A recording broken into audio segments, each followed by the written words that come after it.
नमस्कार साथियों, एक बार फिर द्रोणाचार्य दीक्षा के ऑनलाइन प्लेटफॉर्म पर आपका स्वागत है। पिछली क्लास में हमने चित्तौड़गढ़ और कुंभलगढ़ के बारे में पढ़ा। आज हम जैसलमेर के दुर्ग के बारे में चर्चा करेंगे, अध्ययन करेंगे। चलिए देखते हैं जैसलमेर का दुर्ग के बारे में। ये देखिए कितना अच्छा व्यू जैसलमेर का दुर्ग है। ये जैसलमेर के दुर्ग के बारे में हम चर्चा करेंगे कि जैसलमेर दुर्ग बना कब था, इसका रूपरेखा क्या वगैरह थी। ये सारा जैसलमेर का किला ये वाला है ना, ये यहाँ से लेके जैसलमेर का पूरा दुर्ग है, रेगिस्तान में है। और ये सारा जैसलमेर वाला क्षेत्र है, दुर्ग के आसपास रहने वाले लोग हैं ये वगैरह। चलिए ठीक है, चल आगे चलते। एक ये नज़दीक से लिया हुआ, जैसे आप देख सकते हो कि नज़दीक से किसा एक टीले पर बनाया गया, रेगिस्तान में है तो रेत के टीले पर आगती पागती छोटी पहाड़ी है, कह सकते छोटी पहाड़ी पर। जैसलमेर दुर्ग, जैसलमेर दुर्ग के बारे में हम चर्चा करे रहे।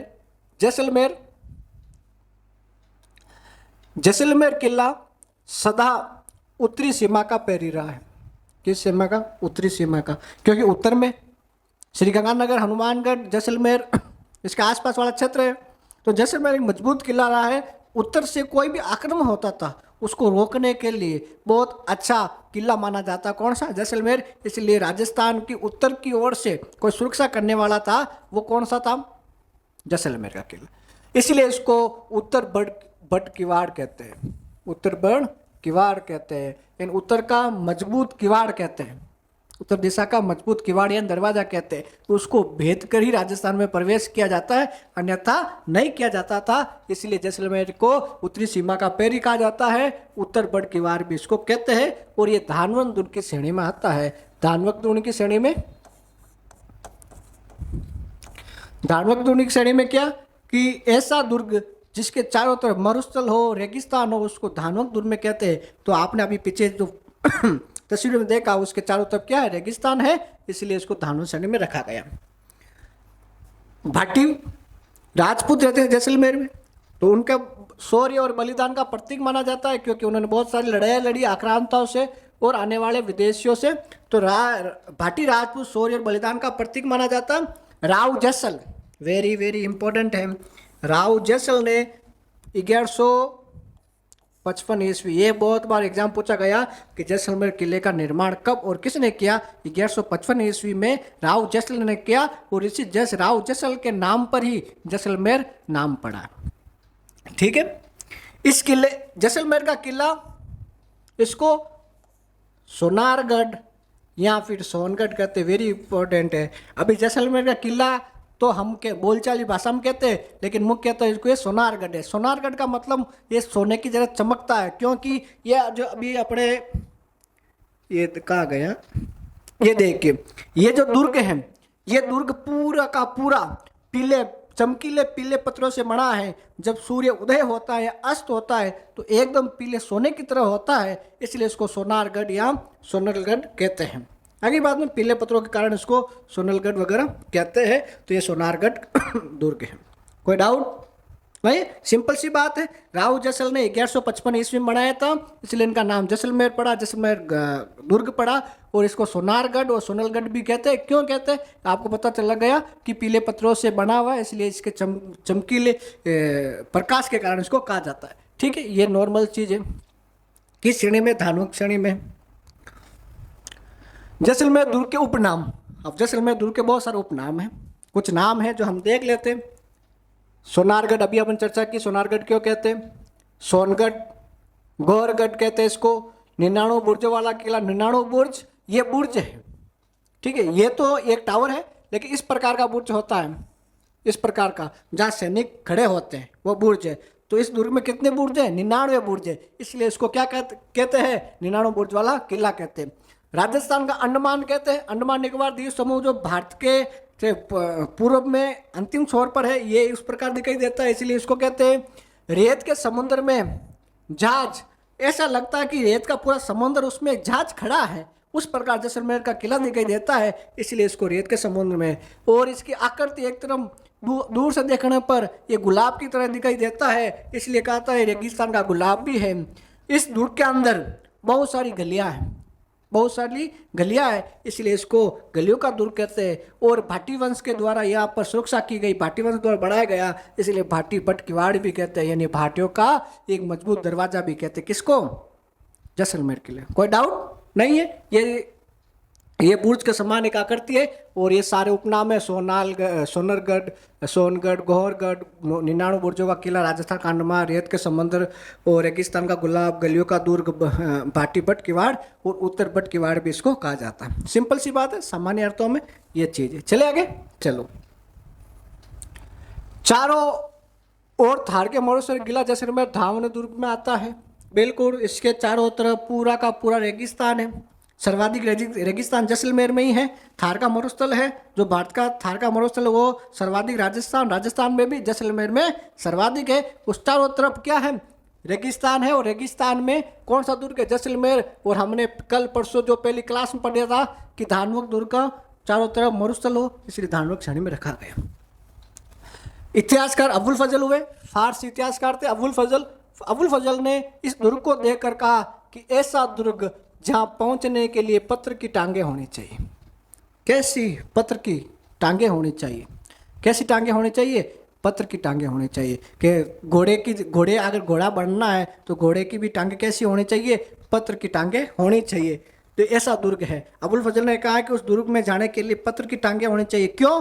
क्योंकि रेगिस्तान में कितनी गर्मी होती है, वहाँ के रेगिस्तान कितना गर्म होता है, सामान्य व्यक्ति वहाँ पर नहीं जा सकता, इसलिए उन्होंने ऐसा कहा होगा। यह दुर्ग राजस्थान के चित्तौड़गढ़ के बाद दूसरा सबसे बड़ा लिविंग फोर्ट यानी आवासीय दुर्ग है।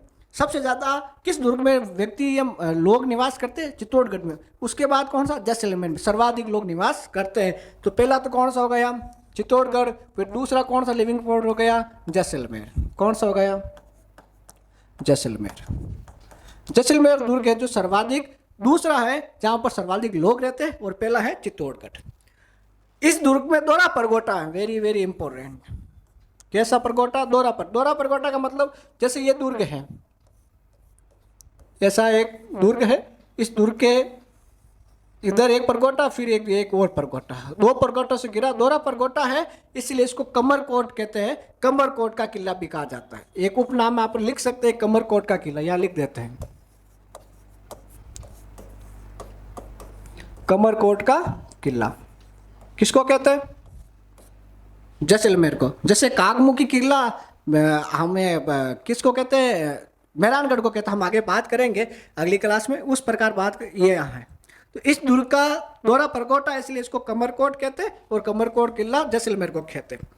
अक्षय पोल, वेरी इंपॉर्टेंट। अक्षय पोल इसका मुख्य दरवाजा है। अक्षय पोल, इसको आखे पोल भी बोला जाता है। अक्षय पोल या आखे पोल ही बोला जाता है, जो जैसलमेर किले का मुख्य द्वार है। मुख्य द्वार कौन सा? ये है। ये इंपॉर्टेंट है, याद रखने की बात है, ठीक है, ये इंपॉर्टेंट, ये आपको याद रखना है। चलिए आगे चलते।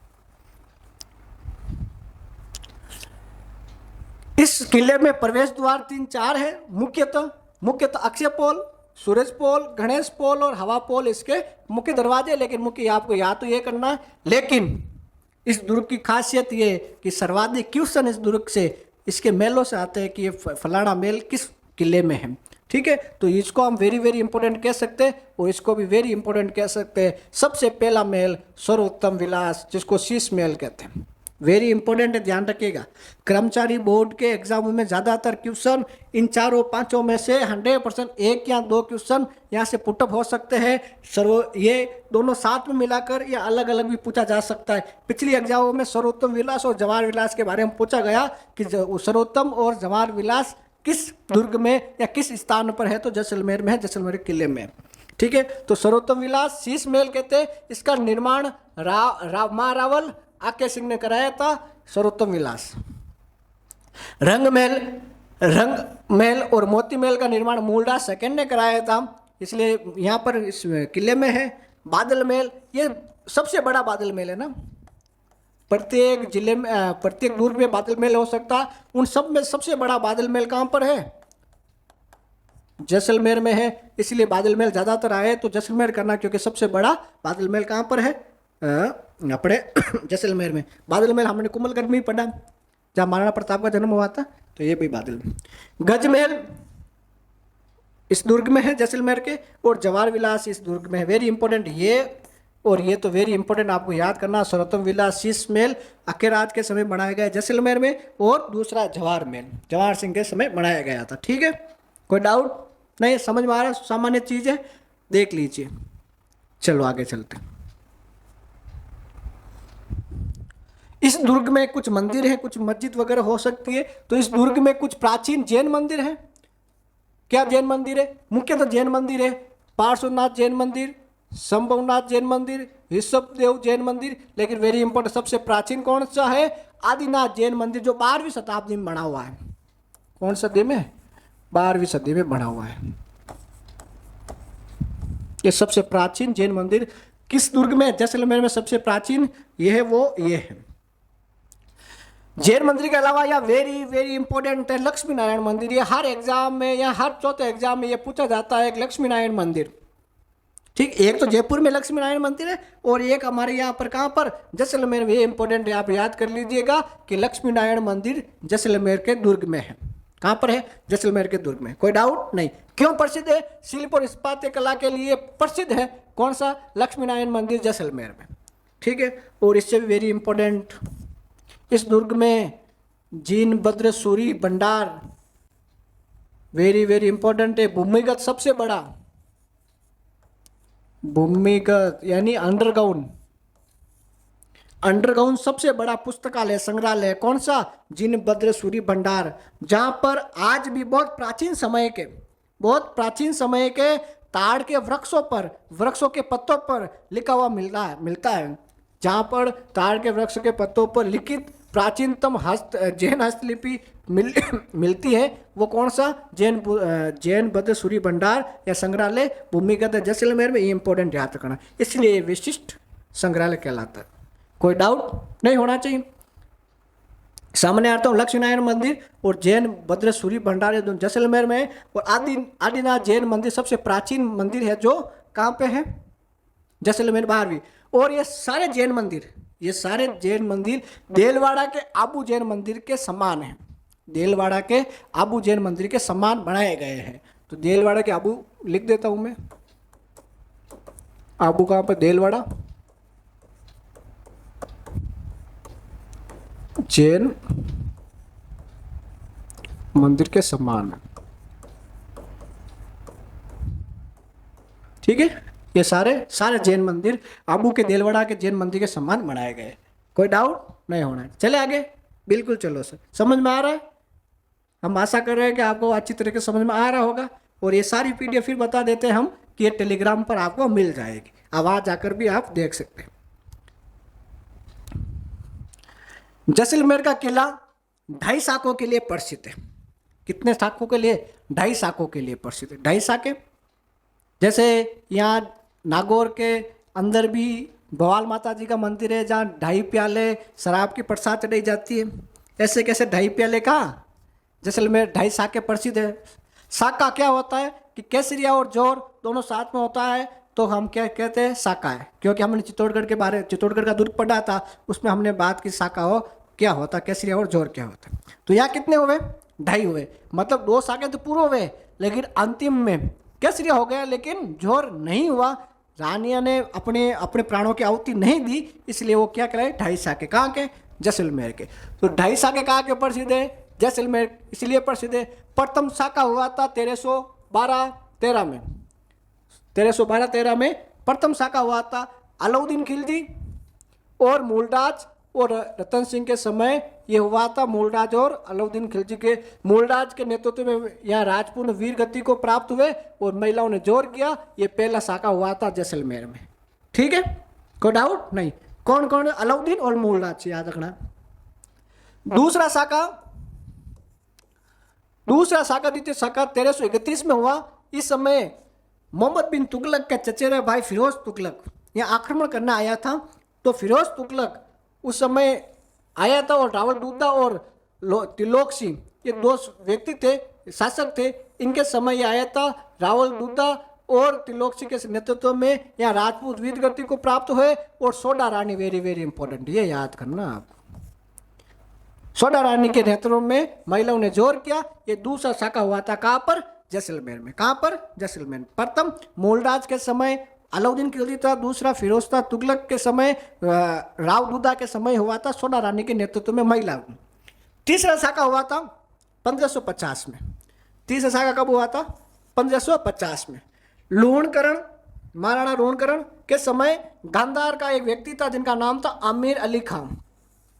ये आया था शरण लेने कि मुझे अपने यहाँ शरण दे दो। तो हमारे अतिथि देवो भव का आचरण करते हुए लूणकरण, महाराज लूणकरण ने उनको शरण दे दी, लेकिन उसने धोखे से फिर महाराणा लूणकरण पर ही आक्रमण कर दिया और आक्रमण करते करते महाराणा लूणकरण तो की मृत्यु हो गई। लेकिन उस युद्ध में राजपूत विजय हो गए, इसलिए केसरिया तो हुआ, लेकिन महिलाओं ने जोर नहीं किया क्योंकि विजय हो गई, इसलिए वो अर्ध शाका माना जाता, आधा शाका माना जाता है। इसलिए उसको कहते हैं कि ये 2 तो पूरे हो गए, एक आधा हुआ, इसलिए 2.5 शाका। देख लेते। लूणकरण के समय आमिर खां आया था शरण प्राप्त करने, बाद में धोखे से आक्रमण कर दिया और इसी कारण राजपूत लूणकरण के नेतृत्व में वीरता से लड़े, अर्थात केसरिया हो गए। लेकिन अंतिम रूप से, वेरी इंपॉर्टेंट, अंतिम रूप से विजय हो गए, इसलिए जोड़ नहीं हुआ, इसलिए आधा शाका माना जाता है। इसलिए जोधपुर में, जैसलमेर में आधा शाका माना जाता है। तो इसको टोटल मिला कहेंगे पहला, दूसरा और ये आधा अर्ध शाका हो गया, इसलिए इसको कहते हैं 2.5 शाका। कोई डाउट समझ में आ रहा होगा? इसलिए 2.5 शाका कहते हैं। ठीक है, कोई डाउट हो तो बोलिए, कमेंट कीजिए, हम 100 पे उत्तर देने का प्रयास करेंगे। बाकी आप लगातार पढ़ते रहिए, पढ़ोगे तो बहुत कुछ चीज़ें आपको समझ में आ जाएगी। ठीक है, चलिए आगे चलते हैं। ये मेहरानगढ़ का दुर्ग है, देख लीजिए कितना अच्छा दिखाई दे रहा होगा। ये मेहरानगढ़ का दुर्ग बहुत ये जसवंत धड़ा है, पास में पहाड़ी पर बना हुआ है। ये गिरी दुर्ग के श्रेणी में आता है और ये चारों तरफ इसका ये जोधपुर अपने दिखाई देता है। ये मेहरानगढ़ बहुत अच्छा दुर्ग है। ठीक है, चलिए आगे चलते हैं। ये देखिए बहुत अच्छा व्यू है इसका भी। ये मेहरानगढ़ इतनी पहाड़ी पर इतने ऊंचाई से लिया हुआ है और ये पूरा का पूरा ब्लू सिटी यानी जोधपुर क्या कहते हैं, नीला शहर दिखाई दे रहा है सारा सारा, और ये सारा दुर्ग है इतना बड़ा। ये भी मेहरानगढ़ है। ठीक है, चलिए आगे चलते हैं। मेहरानगढ़ दुर्ग की बात करें, मेहरानगढ़ है कहाँ पर? तो जोधपुर में। इसको जोधपुर का किला भी कहते हैं। मेहरानगढ़ जोधपुर में है सर, बिल्कुल है। और ये गिरी दुर्ग पर है, बिल्कुल गिरी दुर्ग पर है। चिड़िया टूक पहाड़ी ये रहा, चिड़िया टूक पहाड़ी पर बना हुआ है, इसलिए इसको गिरी दुर्ग भी कहा जाता है। चिड़िया टूक योगी चिड़ियानाथ जी यहाँ पर रहते थे, इनकी धुनी थी, इसलिए इसको चिड़ियानाथ की पहाड़ी कहते हैं और वर्तमान चिड़िया टूक पहाड़ी कहते हैं। मेहरानगढ़ की स्थापना 12 मई 1459 को राव जोधा ने की थी। राव जोधा मेवाड़ से आकर यहाँ पर जोधपुर की स्थापना की थी और जोधपुर की स्थापना के साथ ही मेहरानगढ़ की भी स्थापना की थी, इसलिए राव जोधा को कहा जाता है। और जो राव जोधा के नाम पर ही अपने क्या जोधपुर शहर का नाम पड़ा। जोधपुर के इसके उपनाम क्या है? गढ़ चिंतामणि, जोधपुर के गढ़ चिंतामणि, मयूर ध्वजगढ़। इस दुर्ग की जो आकृति है मयूर की तरह, इसलिए इसको मयूरगढ़ कहते हैं। जोधपुर का किला कहते ही है। और कागमुखी दुर्ग भी इसको कहते हैं, क्योंकि कागमुखी दुर्ग को आपको पता आगे से रास्ता सकड़ा और पीछे से रास्ता चौड़ा होता जाता है, फैलता जाता है, इसलिए इसको कागमुखी दुर्ग भी कहते हैं। जोधपुर का किला भी कहते हैं, गढ़ चिंतामणि भी कहते हैं और मयूर ध्वजगढ़ भी कहते हैं। मयूर ध्वजगढ़ क्यों? क्योंकि इसके आकार मयूर की तरह है। कोई डाउट नहीं सर? ये तो अब पडियोड़ा अपना आगती पागती वाला क्षेत्र है, बिल्कुल। चलो आगे देखते हैं। इस जोधपुर के किले में प्रवेश करने के लिए कुछ बाहर बने, अंदर आने के लिए बाह्य द्वार बनाए गए। एक उत्तर पूर्व में द्वार बनाया गया जिसको कहते हैं जयपोल। उत्तर पूर्व में जो बनाया गया उसको क्या कहते हैं? जयपोल कहते हैं। और दक्षिण पश्चिम में बनाया गया उसको कहते हैं फतेहपोल, बिल्कुल। और इसका मुख्य दरवाजा है किसका? मेहरानगढ़ का मुख्य दरवाजा लोहापोल कहलाता है। क्या कहलाता है? लोहापोल कहलाता है। कोई डाउट नहीं? सामान्य है तो में। चलिए आगे चल रहे हैं। चलो चलते हैं। स्पीड तो नहीं है? नहीं है। चलो चलते हैं। आधुनिक निर्माण करता, वेरी इंपॉर्टेंट, राव मालदेव कहा जाता है, क्योंकि राव मालदेव के समय जोधपुर में बहुत सारे महल बने और उस समय आधुनिक, क्योंकि राव जोधा के बाद मालदेव ने पुनः निर्माण कराया था मेहरानगढ़ का, इसलिए उसको राव मालदेव को क्या कहते हैं? आधुनिक निर्माता कहते हैं। Very important. इस दुर्ग के अंदर मंदिर है कुछ, बिल्कुल है मंदिर। कौन कौन से? वेरी इंपॉर्टेंट है सारे के सारे। मुरली मनोहर जी का मंदिर है, वेरी इंपॉर्टेंट।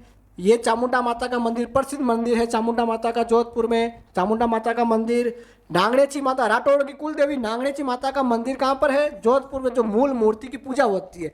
ऐसे नांगणेची माता कहे तो बाड़मेर में, नागनेची माता का मंदिर बाड़मेर में है, लेकिन मूल मूर्ति जो नागनेची माता की है वो जोधपुर किले में। ठीक है। शेरशाह सूरी की मस्जिद है। शेरशाह सूरी आक्रमण करता है 1544 के आसपास। उस समय शेरशाह सूरी या जोधपुर अधिकार कर लेता है और उसमें मस्जिद बना देता है, इसीलिए ये शेरशाह सूरी की मस्जिद भी यहाँ पर है। मामा भांजा की छतरी है यहाँ पर। मिचा और धन्ना दो मामा भांजा थे, उनकी छतरी यहाँ पर बनाई गई है। कहाँ पर? वेरी इंपॉर्टेंट, ये दोनों हर एग्जाम 2 से 3 एग्जाम पूछा जाता है। बुरे खां की मजार और मामा भांजा की छतरी। मामा भांजा की छतरी जोधपुर मेहरानगढ़ में और बुरे खां की मजार कहाँ पर है? जोधपुर। Very important. और मान प्रकाश पुस्तकालय भी है, वेरी इंपॉर्टेंट है। 1805 में बना था, पान सिंह ने बनाया था। मान प्रकाश पुस्तकालय ये भी कहाँ पर है? मेहरानगढ़ के अंदर। कोई डाउट नहीं होना चाहिए। मुरली मनोहर जी का मंदिर, चामुंडा माता का मंदिर, नागनेची माता का मंदिर, शेरशाह सूरी की मस्जिद, मामा भांजा की मस्जिद, बुरे खां की मस्जिद और मान प्रकाश पुस्तकालय कहाँ पर है? मेहरानगढ़ में। मजा आएगा सर, आज तो याद है जी, बिल्कुल याद है जी। ये देखिए क्या है प्रमुख मेल। मेल कौन कौन से है इसमें? फूल मेल, चौकेलाव मेल, मोती मेल, श्रृंगार, ये इंपॉर्टेंट है, श्रृंगार चौकी है ना, श्रृंगार चौकी। ख्वाबगाह महल, ये वेरी इंपॉर्टेंट है, ख्वाबगाह महल। तकत विलास है, दौलत खाना है, तोप खाना है, यहाँ पर बहुत सारी तोपें हैं इसलिए तोप खाना। और ये बिचला यानी बीच में बिचला मेल भी है। तो वेरी इंपॉर्टेंट कौन सा? एक ये ख्वाब मेल और बिचला मेल वेरी इंपॉर्टेंट है। तो आप याद कर सकते हैं इसको कि फूल मेल, चौकेलाव, ये तो इम्पोर्टेंट, ये चौकेलाव जोधपुर में है। श्रृंगार चौरी हमने पढ़ी थी चित्तौड़गढ़ के अंदर। श्रृंगार चौकी जोधपुर में, ख्वाब का मेल, तकत और ये तोप खाना, बिचला मेल वेरी इंपॉर्टेंट है। एक ब्रिटिश साहित्यकार हुए थे, अंग्रेज साहित्यकार हुए थे, रुपर्ट कपलिंग। इन्होंने क्या कहा था? इन्होंने कहा था कि इस किले का निर्माण देवताओं, परियां और फरिश्तों द्वारा का इतना सुंदर ये दुर्ग बनाया गया है, इसलिए उन्होंने कहा कि ये देवता के द्वारा निर्मित मेहरानगढ़ है। किन्होंने कहा? कपलिंग ने कहा, जो ब्रिटिश साहित्यकार थे।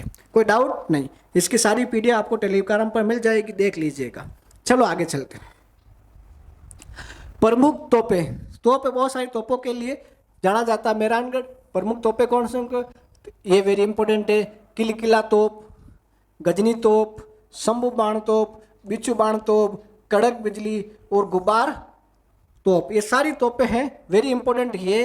ये और ये वेरी बहुत बार पूछी जाती है कि शंभू बाण और बिच्छू बाण तोपें किस दुर्ग में, किस शहर में है? तो जोधपुर में, मेहरानगढ़ दुर्ग में। मेहरानगढ़ के अंदर पानी की व्यवस्था के लिए रानीसर तालाब और पद्मसर तालाब माना जाता है। सर का मतलब तालाब ही होता है। रानीसर तालाब और पद्म तालाब दोनों मेहरानगढ़ दुर्ग में, कोई डाउट नहीं है।